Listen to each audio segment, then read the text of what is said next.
छठी मैया है हमारी दुआरी। छठी मैया है हमारी दुआरी।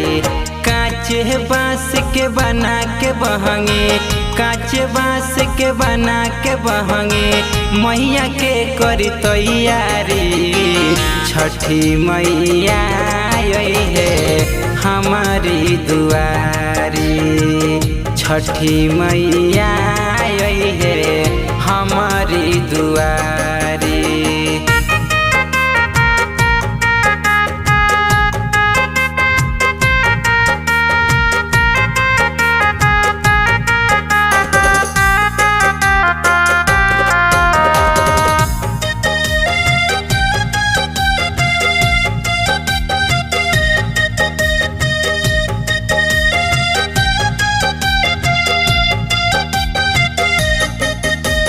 सुनिए सैया कांधे बहंगी, जल्दी ले तो उठाई, जल्दी ले तो उठाई बलम जी, जल्दी ले तो उठाई।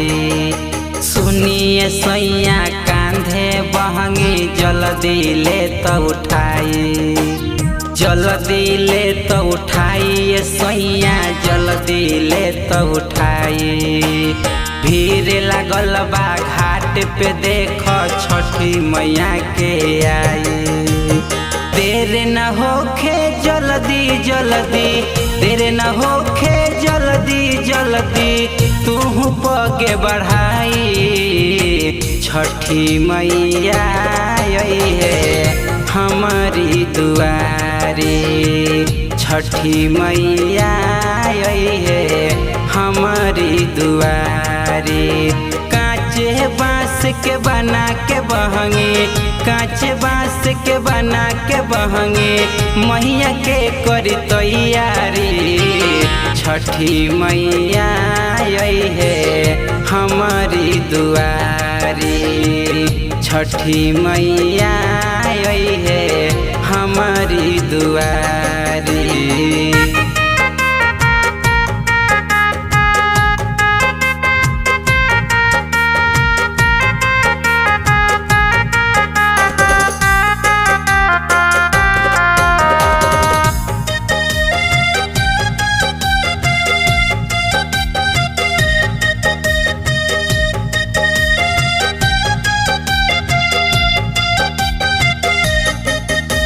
नारियल चुनरिया फल फूल से हम दौरा लिहनी सजाई, दौरा लिहनी सजाई बलम जी, दौरा लिहनी सजाई।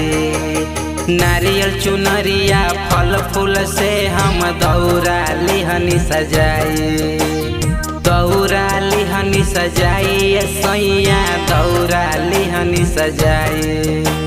संतोष रमेश भैया के कदहनी तैयारी। तू चल सैया आगे, तू चल सैया आगे, मैया के गोहराई। छठी मैया है हमारी दुआरी। छठी मैया है हमारी दुआरी। काचे बाँस के बना के बहंगे, काचे बाँस के बना के बहंगे, मैया के करी तैयारी। छठी मैया है हमारी दुआरी। छठी मैया है हमारी दुआरी।